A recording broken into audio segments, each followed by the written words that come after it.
What's going on, YouTube fam? This is your boy J Money here, and I'm going to go ahead and bring you guys that deck profile. And it's finally quiet. Okay. I wanted to do part 3 or round 3 of ABC Orcust, and I will still do that, but I'm going to go ahead and do the profile real quick because that's a little bit faster. I need to do this while these folks are actually out of the house. The only reason I wasn't able to do this is because do the round 3 earlier was simply because it's just too much noise. I really wanted to commentate that one and all that, but to do that, I needed to be around some quiet. You know, people in the next room with their kids and all that stuff, that's not quiet. And I was at my brother's apartment for the last couple of days there. And over there, you know, I'm pretty sure all of y'all are aware of what happens when the smoke detector's batteries are low. They start doing those periodic beepings and over again. That's annoying to hear in a video. So I didn't record over there either. There was nowhere for me to record. I was actually going to record after work in my car at 3 o'clock in the morning last night, but I was so tired to where if I did this, I was going to risk falling asleep on the road, which I did doze off a little bit on my way back from work. So glad I didn't do that, and glad I made home in one piece. So that being said, guys, let's get on to the deck profile. Alright guys, let's get started. So starting off with this profile, we're going to start with the most important monster in the deck and our only hand trap, and that is 3 ghost spells. Ghost spells. I was about to say ghost sister, my bad. Well, I think this goes back to what I said almost a year ago, and that is I feel like this should be a must in any deck that just loses to Call by the Grave. Yeah, it doesn't matter what kind of Orcust cards you got going on. If your Buster gets hit on its effect to tag out, the game is basically over. And, you know, that's really sad to think about because you got, truth be told, yeah, Orcust is a great addition to the deck and all that stuff, but at the end of the day, you know, Buster is still your main source of gas. It is still your best way you don't get OTK'd because it summons 3 pieces and ensures you live another turn, and it's still really your main source of pressure. You know, it's a big 3,000 beater, and it can banish cards 2 times per cycle. You know, once during your turn, once during your opponent's turn. Buster is still your main focus of this deck. So, and also Ghost Spell is also good against enemy Orcust players, as you've seen. Alright, so now that we got our only hand trap out of the way, now let's go ahead and get started with our combo pieces. So, for those of you who still aren't aware, the whole idea of the deck is to have as many level 4 machine extenders on the field as possible. They need to be level 4 because Gear Geek X is such an important tool in the deck now, being able to search your scrap recycler. And you don't just need Unihanger in one, you need about 2 different ways to put level 4s on the board, because you need an extra level 4 to link off that Gear Geek X and the other monster into a platinum gadget at the same time and be able to summon the scrap recycler you searched. If you just have 1 level 4 extender and 1 ABC piece, all you can do is make Gear Geek X, but you have no way to link it off. You have no way to extend into a platinum gadget. So this is why having these are just very, very important. You want to see at least any combination of 2 of those cards. Now, in round 3, which will be the next video, you will see I opened 2 silver gadgets, no gold, no tin goldfish, and that was really, really terrible. You want to see, like, you know, a mixture. You don't want to see duplicates because you can't, with gold and silver, you can only use their effects once. Which is pretty unfortunate because, you know, you would think gadgets, you know, known for not being hard once per turns would kind of carry on to these other ones, but they don't. Alright. Next, you got your A's, your B's, and your C's. You need to see a piece. Like, Union Hanger is not at 3 anymore, so you need to see a piece. You know, at the very least, it's another way to get into a Gear Geek X. Next, for our tech cards, we have our 2 Gizmic Yadas. These did exactly what I wanted them to do. As you can tell, this deck is basically all machine. And so any mono type deck, even Trickstars, I play this. This card is so good in mono type decks. It's that good. So for those of you who don't know what this does, you can special summon this card by tributing a normal summon monster. And then if you choose to activate the effect, you can get an additional generic normal summon. But you can there's a restriction to where after you use that effect, you can only summon monsters of the same type as the monster you conducted the extra normal summon with. So since my whole deck is machined, it doesn't matter. You know, my extra deck, there's some non-machines, but that's generally not until turn 2. So that Gizmic is absolutely incredible. I love the Gizmic. I would 100% probably play. The only reason I'm not playing 3, I just wanted to test it at 2. I didn't want to see too many, but I saw it enough. So that was pretty good. Next, we got our Scrap Recycler as our bridge piece between ABCs and Orcust. You know, this is a card you're almost 100% of the time going to summon with Platinum Gadget because you're likely searching this with Gear Geek X. This is how you make ABC Orcust possible to still play, even though we don't have Mermaid.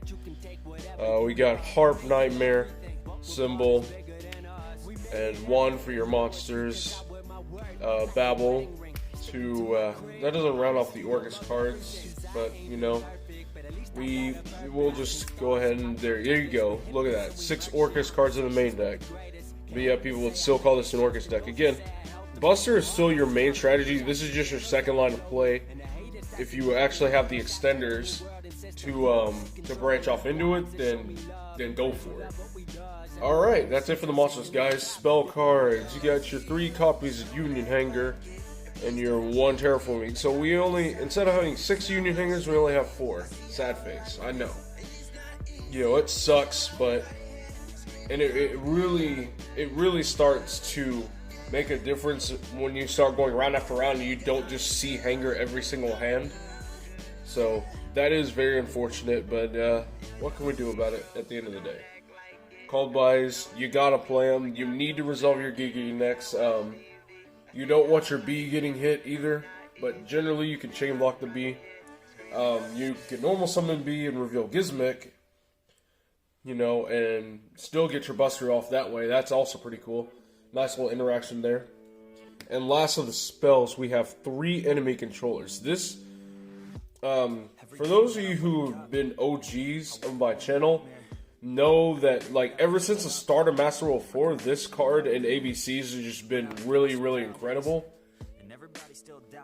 The reason why this is still great, in ABCs in particular, is because I've never stopped playing the gadgets. The gadgets have always been there to just put extra bodies on board and to contribute to making bigger Link monsters than just Link 2s. Also, targeting has always been there. Targeting has always been a thing, and this is still probably been one of the best ways to dodge things like Effect Veiler, Infinite Impermanence, Spiral Sleeper at that time, the True Draco traps when they try to tribute and target your cards. You can just tribute it off whatever that's been targeted and then take a monster, and then if you tribute it off an ABC piece, you float with it. If you tribute off a gadget to dodge Effect Veiler and Infinite Impermanence, it still resolves because it's not on the field anymore. And you take a monster. I mean, you can also use this going first as well. It's like another form of crackdown to where you can just after you use Buster's effect, you can tag it out before you even start using Orcust cards because you'll be locked into darks, obviously. And you can just tribute off one of the pieces that you just tributed from Buster and just take a monster and float. Tribute off B, get a search, you know, get an extra card in your hand. The fact that enemy controls a quick play spell is what makes it work. So, yeah, I like it. So, it's still good. Extra deck. We got 2 Buster Dragons. Don't have space for a third one. If I had extra space, I would play a third. Actually, if I had space, I would be playing Masquerina and some other cards if I really had the space for it. But I don't. Clarishka. In one of the matches, of course, a friend of mine told me to take this out and to make space for Cowboy, but the problem is, Orcust is, it's just one of those cards that needs to be a mainstay in ABCs in particular, because you're always going to end up, at some point in a tournament, you're going to end up in those situations where you just open, like, Hanger and, like, no other, like, extenders to link off your piece with. You know what I mean? It's really one of those cards to where it's better to have it and not need it than to need it and not have it, kind of thing. You know? So, it's a must. It has to be there. Even though it's not going to be live too much, you know, but by the time it is live, you're going to wish you had it. Lambda is just generic. Link 2 with 2 downward pointing arrows. Barricade board blocker. It's for Gizmic when you're locked into machines, and it also discards ABC pieces out of your hand in case you need to do equip B. If you didn't have like anything else, if you like someone like if you got an A and equip B or something, and you linked off, and you got C, I mean that discards it. Cleave for Genius, you'll see it round 3. It's still good. You know, there is a level 5 or higher machine in here, i.e. Gizmic, so that's good. Next for other Link 4s, we got Borload and Boral Sword. So, yeah. We have space for these at least. Like, you need the Warlord and Kate. Like, the whole deck targets, so this is a way to get around targeting. So, yeah, that's why that's in there. Sword, it just closes out games. Platinum Gadget, it's very important. It summons a Scrap Recycler out of your hand. It summons Orcust cards out of your hand if you actually hard drew them. Galatea, Long Girsu, Ding Girsu. Standard Orcust cards. XCs, you got Gear X to search your Scrap Recycler. So that's is also a very pivotal piece to your combo. Abyss Dweller, and round off our extra deck, we have Tornado Dragon. Generic back row removal. If you draw into some of your side cards, like your Scythe or something, set it, you can pop it. It's fine. Next, side deck. Going second cards, evenly matches. I don't think I sided them in at all. I don't think I needed to. Bind controls. They're okay. You know, sometimes enemy control is a little bit better, believe it or not. But, you know, my control's just there to bait negates. Why not? 2 copies of Panker Tops. Didn't have the space for a third. Didn't really want to see too many copies of it either, so, yeah. 3 anti-spells. You know, anti-spells is in a weird spot because there's some matchups to where it's like really good. Some matchups it's just okay, and then other matchups it's just completely dead. But I feel like as long as Call by the Grave is a thing, I guess, which it always will be, anti-spell kind of stop. It makes it to where you can safely end phase, bust, or tag out. Because a lot of times, if you're playing, anyone who's an experienced ABC player knows, ever since Call by the Grave came out, sometimes your opponent will keep Call by the Grave in their hand for the end phase because they just assume you're going to tag out. And sometimes a smart move is just to not tag out. And then the next turn they'll actually set it because they don't think they'll tag out. And at that point you just tag out and yeah, they can't flip it over. Alright, so 3 Sanctum. This is for going first. Again, the reason why I didn't play ABC Orcust when Dane came out, when I was playing it before Dane, but after Dane, I stopped playing it because not only does Orcust lose to Lancea, but ABCs as this archetype loses to Lancea as well. So the deck loses super, super hard to Lancea to where I can't establish any of my win conditions.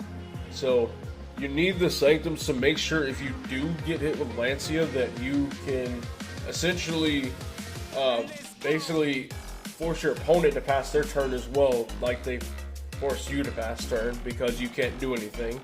You can't banish pieces of Summon Buster, or you can't do any Orcust effects, so yeah. If they're going to end your turn, you need to make sure you end their turn.